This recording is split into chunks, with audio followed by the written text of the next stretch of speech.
What's going on, man? Welcome back to the basement. I'm Ron, and today we're going to talk through 6 players you couldn't pay me to draft for this upcoming fantasy football season. And what I mean by that is I've done over 60 drafts over on Underdog, and I am avoiding all of these guys. I am putting my money where my mouth is, and I am drafting them under 5% of the time, or even some of them like Kyren Williams, our first player here, none of the time. Now, when you draft at high volume, 60-plus drafts, you are drafting a player on average, 1 out of every 12 times, about 8.6%. So having Kyren at 0% means I am making a conscious effort not to draft him at the 312, going off the board as the RB13. And here's why. He is what he is. He's at this point a volume-based compiler. He has now had back-to-back years of being top 5 in opportunity share, and he's almost propped up more by his role than actually being good at football. And at the end of the day, I want good players on my fantasy football team. I don't think that that's a crazy thing to say, right? A lot of these guys who perform are the best players in the NFL, right? Saquon, Derrick Henry, Bijan, Gibbs, Justin Jefferson, Jamar Chase. I want the good players, not the players that you are drafting because they have kind of a niche role in the NFL, because that's very fragile, right? It doesn't have the upside for him to be the RB1 overall, and you're drafting a role. You're drafting Sean McVay's RB1 instead of a good football player. Because we look at last year, Kyren Williams was second in the NFL in fumbles. He was 27th in PFF rush grade, 42nd in yards after contact per attempt, 35th in yards per carry, 50th in explosive run rate, 40th in missed tackles forced per attempt. He is purely a volume bet and a guy who had a lot of goal line carries on a team that has now brought in Devontae Adams. And we could see back in 2021 when they were using Cooper Kupp a lot in the red zone on the goal line, we could see Sean McVay shift back to that style of offense. And now that we have back-to-back years of the Rams drafting Jarquez Hunter, and then we had them drafting Blake Corum on day 2 the year before that, to me that's a very clear shift that they want to get away from this like bell cow role for Kyren Williams. Because we look at this Rams offense, and when we talk about a guy in Sean McVay who is hyper-competitive and an offensive genius, to be honest with you, I can't assume that he is happy with the way his run game is right now. He's seeing all these teams like the Eagles and the Ravens and the Lions run the ball effectively and have explosive plays from the run game, and I have to assume he's going to the drawing board in 2025 and thinking, how can we do this as well? Because when we look at explosive run rate across an entire team's offense on Fantasy Points data suite, the Rams were dead last. Even worse than the Kansas City Chiefs and the Dallas Cowboys, who had running backs like Kareem Hunt, and on the Cowboys you're talking Rico Dowdle and Ezekiel Elliott. They were at 1.8% of their runs being explosive plays, which was almost a full percent lower than the Chiefs, who were 31st in the NFL in this category. That is absolutely brutal. And we've already had quotes from Sean McVay on the bottom here from Coach Speak Index saying he envisions a little more versatility in this 2025 offense and notes how impressed he was by the variety of personnel groupings and runs in Liam Cohen's 2024 Bucks offense. I just have to assume that a guy, right, where he is, there are guys coming from his tree, right? The Mick Shanahan, McVay tree, whatever, guys like Liam Cohen having one of the most explosive run offenses in the NFL, and he's sitting here dead last. I just can't assume that this guy who obsesses over football and scoring points is okay with this and is just going to run back another 80% opportunity share season for Kyren Williams. And then you also have Les Snead on the backfield for Coach Speak Index saying, we do think the way the NFL season's going, the amount of wear and tear that goes into playing running back, that having a committee with different skill sets only helps us continue being able to run the football like we want to run it. And what that tells me is that we're going to see him go from a coveted role where you can average about 15, 16 points per game as an 80% plus opportunity share guy to maybe now in like a 60-40 split, right? Where like maybe the 40 is divvied up from Hunter and Corum with Kyren Williams still as the main back. But when you take away a lot of that volume, we're now thinking, 13 points per game, 12 points per game, something that you can maybe replicate later in your draft, something you can maybe replicate off of waiver wire, and something that you definitely can't draft as high as he's going. Not on Underdog, where to be honest with you, the 312, 36 off the board is late compared to where he's going in home leagues. According to ESPN's default rankings right now, he is their 24th ranked player at the 2-3 turn. And for me, I'm just not drafting him there at all. Now, another player we are drafting 0% of the time is Calvin Ridley. Now, if you're watching this video and you're like, Ron, I love Calvin Ridley, I love Kyren Williams, and go draft him. You can go do it yourself on Underdog. Use promo code Ron, and they will match your first deposit up to $1,000 of links in the description and the comment section down below. They have drafts going on all summer long where you can get in here and you can put your money where your mouth is if you disagree or if you agree and you're like, okay, I'm going to draft some teams without Calvin Ridley or without Kyren Williams. But with Calvin Ridley, for me, this is what it comes down to. He's going off the board in the 5th round as the 508, 56th overall. I've drafted him 0% of the time, and he is the wide receiver 32 off the board. And that's probably a fair price. And the issue with him is that when I'm drafting in the 5th round, I'm not looking to hit singles. And that's to me what Calvin Ridley is, right? He is a pick where he is getting on base. He is a single, but I don't know how we look back at the 2025 fantasy football season, and it's like, yes, Calvin Ridley was the guy you needed to have, right, where he finishes as like the wide receiver 5 in points per game. And I know that that's unfair, right, but last year, if you drafted Calvin Ridley in the middle rounds, if you drafted Deontay Johnson, right, similar profiles of guys who are not year 2, year 3 breakout candidates or rookies, and they just are what they are. They are target earners on bad offenses, right? Deontay Johnson on the Panthers last year, Calvin Ridley on the Titans last year. You were taking them over guys like JSN and Brian Thomas Jr., right? The upside swings on the year 2 breakout or the rookie with upside.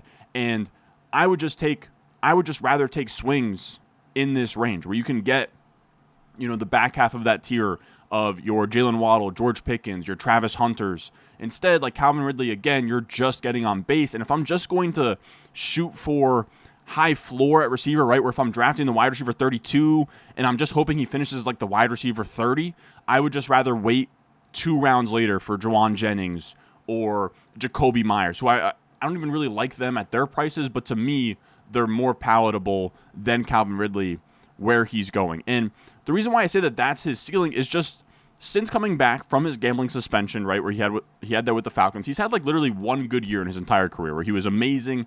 I believe it was his 2nd year breakout for the Falcons next to Julio Jones. We're still really yet to see him perform as a wide receiver 1.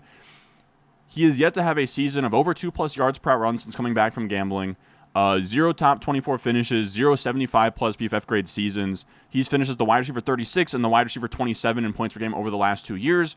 Wide receiver 27-ish, right, is like a high-end wide receiver 3 is probably where he maxes out. And again, you're just not winning leagues because of a high-end wide receiver 3, and I would just rather take higher upside swings, right? You can take swings on Roma Dunze or Chris Olave as well later on in your drafts. And I get that he was let down by quarterback play, right? That's the biggest thing. As you can see, he leads all wide receivers in unrealized air yards. But that's just very simply ADOT, target, you take those yards, you compile them. So these are plays he didn't catch the football, but maybe he was downfield and the ball came to him, whatever. And that's all good and well, but even when you take those into account, right, where we look at his expected points per game. So expected points per game, nothing to do with the accuracy of the quarterback. It is just very simple. Targets, ADOT, on average, how many points should you be scoring based on the volume you had? And his volume was still across 3 different platforms, PFF, Fantasy Points, and RotoViz, still between wide receiver 27 to wide receiver 32. So again, you're just talking about a high-end wide receiver 3 that you're drafting as a high-end wide receiver 3 in the 5th round. So again, you're just like hoping to hit a single in the 5th round, which is where like breakouts and huge league winners can usually be found. Now, yes, he gets a lot of comps at this point to Terry McLaurin, where he was a similar deal, where his entire career he had been let down by quarterback play, and he was like a fine high-end wide receiver 3, low-end wide receiver 2 most of his career, despite having like a really fast start, right, where like rookie year McLaurin was great. I think he had like 1 year in his first 3 or 4 years where he was pretty solid, and he had just been waiting for a good quarterback. Then Jaden Daniels comes around, and here's the thing. Even still, he gets the quarterback play, he gets a rookie quarterback, he still didn't even really finish as a wide receiver 1. Like, he was like a high-end wide receiver 2. He was fine. He scored 13 touchdowns, though. So he needed to score 13 touchdowns just to be a high-end wide receiver 2. So I think for me, the issue is that pattern matching now and saying, well, what if Cam Ward is the next Jaden Daniels? Well, I would say Jaden Daniels is maybe one of the best rookie quarterbacks I can remember, right? Where even in the best rookie quarterback years, none of them are making the NFC Championship game. Right, like I don't think C.J. Stroud won a playoff game, or Justin Herbert, or Baker Mayfield's rookie year. Did Dak Prescott's other rookie quarterback who did well, RG3. You can go through all of them. I guess I don't know. Like I can't even think of one that's comparable to him. So it becomes really tough. And then also on the other side, what if instead of Jaden Daniels, he is Bryce Young, or rookie year Jared Goff, or Zach Wilson, or rookie year Trevor Lawrence? We've seen these guys all the time come into the NFL and be brutal. Like being the number 1 target on a implied points offense by Vegas that's 5th lowest, so they're not implied to score a lot of points. You're relying on a rookie quarterback, and yes, again, he's the number one target, but if you're the number one target in a good offense, I would just prefer good players on good offenses, right? So just give me Devontae Smith behind A.J. Brown. That's completely fine to draft ahead of Calvin Ridley because you don't need, like we saw with T. Higgins last year, he had over 18 points per game as Jamar Chase's teammate. Like, you don't have to, propping up these wide receiver ones on bad offenses, to me, is some of the more, I wouldn't call it lazy, but I think it's one of the more misleading ways to play fantasy football. Like, it's not some hack to be like, well, the Raiders wide receiver one is the cheapest wide receiver one by ADP. And it's like, yeah, it's for a reason because their offense sucks. And when you own a wide receiver and you're putting him in your lineup and their team is scoring like 13 points in week 7 and he's doing nothing, it's a very frustrating experience. It's not some like, some cheat code. So that's kind of the issue I have with Calvin Ridley. And again, like, even to realize the upside for Terry McLaurin, he had to have double-digit touchdowns. I'm just going to bet against this offense producing double-digit touchdowns. I think pattern matching to Washington is really dangerous because it was one of the more, once-in-a-generation kind of turnarounds where they get new ownership. They get in the perfect match of Cliff Kingsbury to Jaden Daniels and Terry McLaurin. It's like, I don't think Cam Ward is as good as Jaden Daniels, obviously. I don't think Brian Callahan is anywhere near the coach that a Dan Quinn / Cliff Kingsbury is. I don't think that the ownership for the Titans is anywhere near as good as the new ownership that came in for Washington. So for me, it's just a lot of grasping at straws. And again, the downside is that Cam Ward is like most rookie quarterbacks, and he sucks, right? Caleb Williams, starting DJ Moore in your lineup last year was not a fun experience. Starting Rome Odunze in your lineup last year, or Keenan Allen in your lineup last year was not a fun experience. So I don't know. I'm just out on Calvin Ridley. I'm just not taking much of him. And on top of that, I might even have a picture for it too. He's going super high. That's actually spoiling later on in the video, but he's going super high in most of these ESPN leagues where he is like he's going back to back with Devontae Smith. Give me Devontae Smith. Give me Zay Flowers. Give me Jalen Waddle. Give me Jamison Williams. Give me George Pickens. Give me Tet. Give me Travis Hunter. So I don't know. I just think, again, like a 5th round pick on Calvin Ridley when the upside is probably like high-end wide receiver 3, back-end wide receiver 2. And he doesn't have that upside of like a Brian Thomas Jr. final stretch where he's a league winner or one of these rookie wide receivers late season stretches. I just have a hard time wrapping my head around spending that price on him. Now, next up we have Chuba Hubbard. He is going off the board as the 503 as the RB16. I've drafted him 0% of the time, and I'll be honest with you, this one is really less of like Chuba Hubbard is not good at football or a terrible pick. It's really more of a price thing.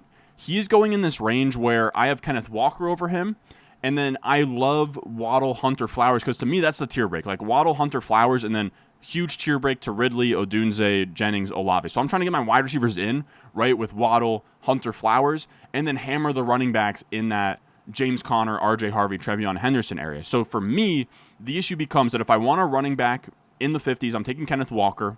If I don't, I'm taking a receiver, and then I'm just getting James Conner, who probably projects very similarly to Chuba Hubbard a round or two later in most formats. But when we talk about Chuba Hubbard, he's fine, right? He's on a bottom 10 offense in implied scoring, an average offensive line. Canales is very good for running back fantasy points. I'll give him that.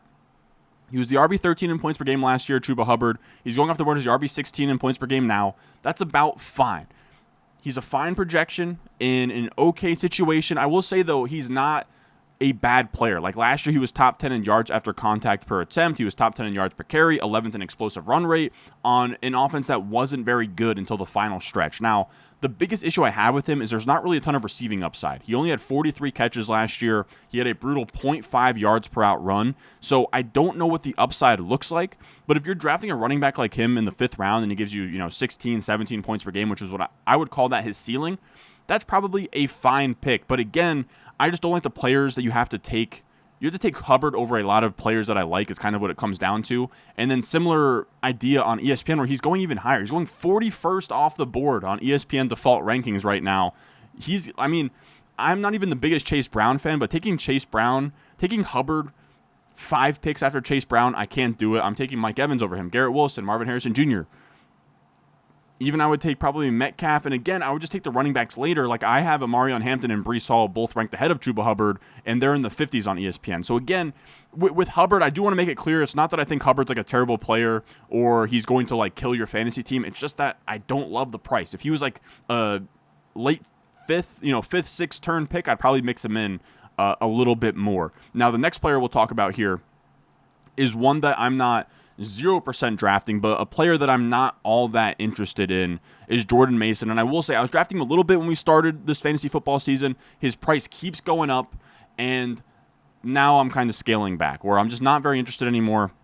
It's Jordan Mason. He's going off the board as the 94.7th pick, so I think that is the 8th round at this point. He's going off the board at the 808 as the RB31 right now. And let's just talk about what Jordan Mason is at this point. He was the RB10 in points per game last year over the first 5 weeks before an AC joint sprain in week 6. So he put up a nice 5-week stretch to begin the year, but that's really all he has over 3 years of his career. He has a 5-game stretch, which is tough for me to trust in any capacity. I've been doing this long enough where I have seen Elijah Mitchell, I've seen James Robinson, Phil Lindsay, Jeff Wilson, Matt Breida, Jalen Warren, Jerick McKinnon, Mike Davis, Alex Collins, Myles Gaskin. I've seen a lot of these guys. They very rarely are Austin Eckler or Arian Foster or one of these guys that has real staying power. A lot of them are flash in the pans. Now, what I will say is that if you want to sort of look at his efficiency metrics, again, on a small sample, it was solid, right? Here from Ian Hartitz, he was 5th in explosive run rate. That's great. And then the Vikings went out, and instead of, I think right now, because they have J.J. McCarthy, a first-year starter quarterback, essentially a rookie, they don't want to draft a running back, which last year they felt like they needed depth, right? They go out and they trade for Cam Akers. I love Aaron Jones, but Aaron Jones is not a guy you want to give 300-plus touches to, and I think that they were kind of forced to last year. So instead of using a 6th-round pick on a rookie running back that might suck, they just say, you know what, this guy for the Niners was solid. Let's give up our 6th-round pick, and we get a proven veteran in a 49er scheme that can come in here and just not screw up. And to me, I think that that's truly what their mindset was. Now, he is also a bigger back at 220-plus pounds, but let's now get into the side of what he isn't. The idea that he's this 220-plus pound, like Mike Tolbert level vulture is insane. I know that Kevin O'Connell has talked about Jordan Mason having a role on the goal line, and that makes plenty of sense, right? Aaron Jones struggled last year, and the offensive line was brutal. I just think it's an overall team philosophy thing right now that they just want to convert at a higher rate on the goal line in general. That's why they added so many interior offensive linemen. That's why they added Jordan Mason. But to say that Jordan Mason's going to come in here and like get 100% of the inside the 5 goal line work and be this Mike Tolbert level vulture is pretty insane, right? I was looking here. Crack Rock, who I love, he's a funny character over on Ship Chasing. He sometimes gets inside scoops with the Vikings. Said, enjoying golfing this 4th of July weekend. I heard a juicy nugget for fans of the Vikings. There's a new full-time goal line back, and his name is Jordan Mason. Aaron Jones is going to miss out on 10 touchdowns this season. Goal line package will be a new look for the Vikings. Now, this is what I then said. Jordan Mason being some crazy good vulture is crazy to me.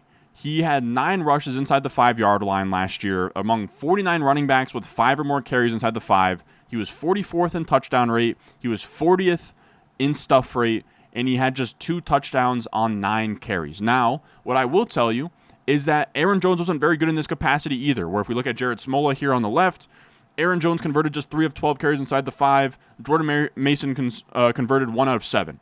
I will say the numbers I got was 2 out of 9, but that's still not good. 2 out of 9 versus 3 of 12, both bad. Then, if we go back to a sample where Aaron Jones actually had a good offensive line and a good ecosystem, we have Scott Barrett here saying leaders in career rushing touchdown conversion rate inside the 10-yard line since 2017. It is James Conner, it is Derrick Henry, and then it's Aaron Jones. So my feeling is that I think it's going to be a split look. It's going to be whoever can actually convert these things. I think that the Vikings' number one priority is just converting on the goal line. So it's just going to be whoever can do it. And to me, I would just have more trust in Aaron Jones, who's a proven running back. He's been good for a while. And we've seen him convert on the goal line. We've seen him score. I believe he has he has a season where he scored 19 touchdowns in the same backfield of Jamal Williams having 150-plus touches. So to act like Aaron Jones is this like small back who can't punch things in on the goal line, it's one of the things he did for the Packers pretty well. So if he bounced back in that category, one of these efficiency things where he just converts more, especially because the Vikings added to this offensive line, where if we look at their PFF ranking, they come in with the 7th best offensive line, and they added a ton of guys to their interior. They added center Ryan Kelly. They added Will Fries. I think that's how you say his name. And then they also drafted Donovan Jackson. I think they traded up. They traded up with the – no, maybe they didn't. I don't know if they traded up for Donovan Jackson, but they took Donovan Jackson in the 20s in the first round, and they've completely revamped the interior of the offensive line. So that, to me, isn't like clearing the way for Jordan Mason to be 10-plus touchdowns. It's just clearing the way for this running game to actually score in close. And I think that Aaron Jones will have one of the first cracks at it, is kind of what I would say. So I don't know. To me, I would anticipate a similar split to what Aaron Jones has done his entire career with Jamal Williams and A.J. Dillon, where A.J. Dillon averaged 11 points per game in his best season next to Aaron Jones in 15 games with Aaron Jones in 2021. Jamal Williams, 10.5 points per game in 2019. And Aaron Jones in both of those years finishes the RB3 and the RB11. So even alongside a second back, Aaron Jones has been fine. And then also 10.5 to 11 points per game isn't really a guy you can start in your lineup. So this is where the issue comes for me, is Jordan Mason, you're drafting in the 8th round on Underdog, and you have to, put him, I guess it's fine in best ball. Like, he's a decent pick in best ball where you don't have to worry about putting him in your lineup, but on places like ESPN or Sleeper where you're drafting him in like rounds 8, 9, he doesn't have a clear path to ever getting into your lineup. So then he becomes just a normal handcuff, right? And on top of that, he doesn't have like a receiving role, right? That's always going to be Aaron Jones. And then also he had just 10 receptions as his best season in college, Jordan Mason, and only has 7 receptions over his 5-game stretch last year. We had 16 or better points per game. So that's the issue for me with Jordan Mason, where if we look here in terms of projections from Mike Clay and Rich Rebar among all of the RB2s in ADP. So the running backs who are getting drafted second among their running back room, he doesn't project very well. So he's one of the more expensive handcuffs in all of fantasy football. And he's not like David Montgomery, who you can actually put in your lineup. Even a guy like Ramondre Stevenson, you can maybe start early, or Travis Etienne, who's not shown on this list. So when you're paying pick 93.1 for a player you can't really start, it becomes really tough. I don't know. Maybe he becomes Gus Edwards or Jamal Williams, and he is this RB2 who leads the NFL in rushing touchdowns, but I'm just not going to hold my breath on that. So then he becomes, to me, just a normal handcuff where he's not startable in managed leagues. And at that point, just give me the cheaper options like Tyler Algier or Isaac Grendo or Rashad White or Trey Benson or whoever you want, Roshan Johnson, Braylon Allen, Will Shipley. And if you want to say, oh, well, Jordan Mason's in a good offense, again, so is Rashad White, so is Isaac Grendo. Tyler Algier, the Falcons are decent, but you guys get what I'm saying. It's tough. You're paying a really expensive price tag for some role that I don't think he's actually going to have. I don't think he's actually that good of a football player. So for me with Jordan Mason, under 5% of my drafts, and someone that I am scaling back on all the way. Then we have Keon Coleman, who I haven't drafted yet. He's going off the board as wide receiver 53, going as the 906. And usually I would like a profile like this, right? Year 2 breakout candidate on Vegas's top implied points scoring offense heading into 2025. The issue is that his scheme fit just isn't going to work. We have seen Matt Harmon harp on this, something that I wish I listened to more when Keon Coleman was coming out as a prospect, saying that pretty much he was at sub 35th percentile in success rate versus man coverage in his college career, meaning that he needed to transition into a big slot role and get off the line of scrimmage. The issue is the Bills did not use him like this. And 88.8% of his samples for Matt Harmon, he was used on the outside as a prototypical X receiver instead of moving him all around the formation. And you can see here his win rates, success by route is literally red across the board besides slant and screens, 3rd percentile versus man, 8th versus press. I mean, he is just brutal. And again, he's still going to play on the outside. On top of not getting any separation, if you're not going to get separation, you have to be an elite jump ball guy, and that's not what he was last year. We look here, we have contested catch rate and then contested target rate. So he is having over 30% of his targets be contested, and he's converting less than 25% of the time. Good for like the bottom left of this chart.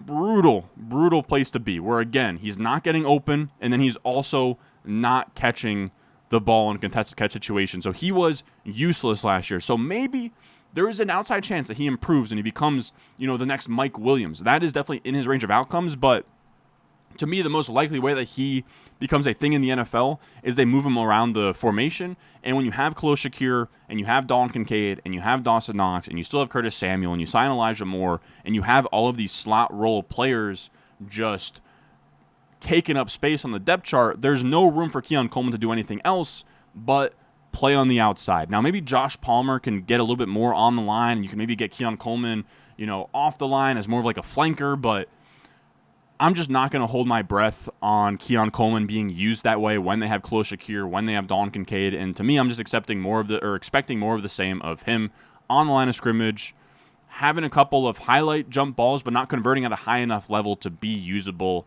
in fantasy football. So for me, I'm just out on his price as the 906, and I would just rather take Khalil Shakir like a round or two earlier. Moving off of that, our last player here is TJ Hockenson.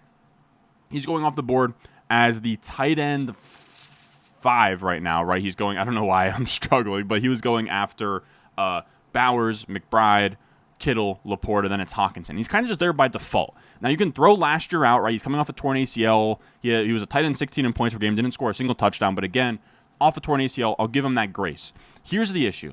He's kind of like propped up as the tight end 5 by default when he doesn't really project to be ahead of them by a meaningful margin, right? We look here, again, an average of Mike Clan, Rich Rebar's projections. And what I'm doing with these projections here, I want to make this clear.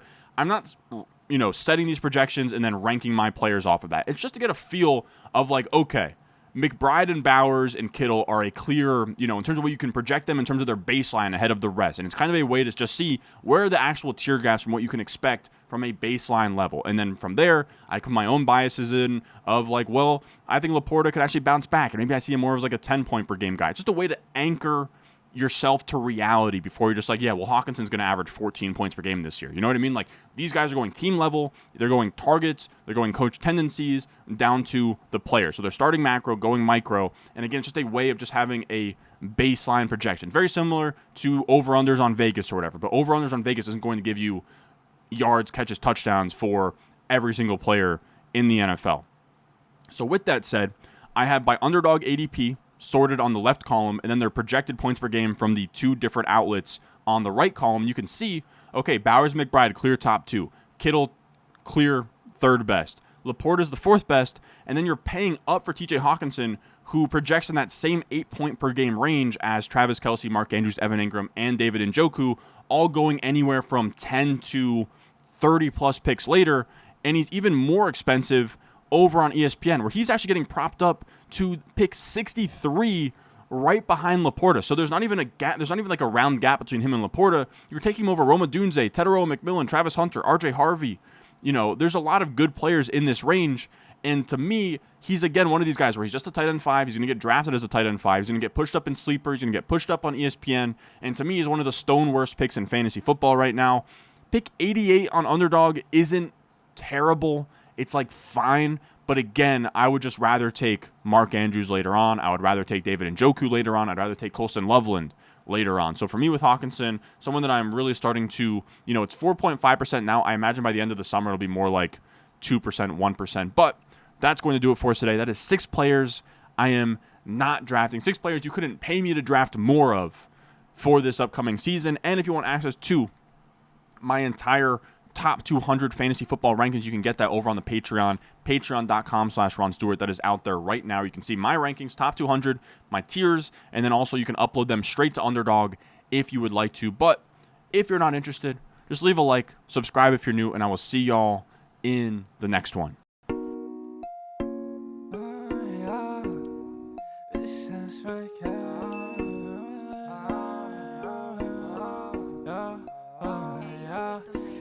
Stones, like this froze, ice cold.